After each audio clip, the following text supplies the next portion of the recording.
आणि महत्त्वाची बातमी आहे, अमरावती पोलीस भरतीची मैदानी चाचणी पुढे ढकलण्याची मागणी आता करण्यात आली आहे। पावसामुळे मैदानामध्ये चिखल असल्याने विद्यार्थ्यांनी ही मागणी केली आहे।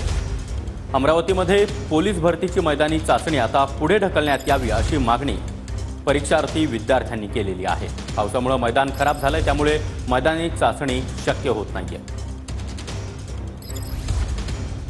आणि या संदर्भात अधिक माहिती देण्यासाठी आमचे प्रतिनिधी स्वप्नील उमप आपल्यासोबत आहेत। स्वप्नील, यापूर्वी देखील पावसाचा फटका पोलीस भरतीला बसलेला होता आणि आता पुन्हा एकदा पावसामुळे मैदानी चाचणी होऊ शकत नाहीये।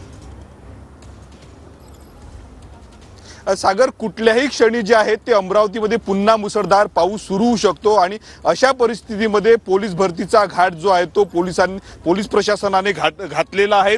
हजारो तरुणी आहेत महाराष्ट्राच्या कोण्याकोपऱ्यातून आलेल्या शारीरिक चाचणीसाठी पोलिसांच्या, परंतु पोलीस जे आहे ते परीक्षा मैदानी चाचणी घेण्यावर ठाम आहे। परंतु विद्यार्थिनींचं म्हणणं आहे की मैदान खराब झालेलं आहे, त्यामुळे पोलीस भरतीची जी आहे ती मैदानी चाचणी पुढे ढकलण्यात यावी। मैदान खराब आहे त्यामुळे शारीरिक चाचणी योग्यरित्या होऊ शकत नाही। वर्षभर अभ्यास केला, मैदानी चाचणीचे प्रयत्न केले, परंतु नुकसान होऊ शकतो असं या तरुणींचं म्हणणं आहे। आपल्या सोबत काही तरुणी आहेत, त्यांच्याशी आपण बातचीत करणार आहोत। त्यांनी म्हटलेलं आहे की परीक्षा जी आहे ती मैदानी चाचणी पुढे ढकलण्याची जी आहे ते त्यांनी मागणी केलेली आहे। आपल्या सोबत काही तरुणी आहेत, काय सांगशील, काय मागणी आहेत? मोठ्या प्रमाणावर गर्दी झालेली आहे।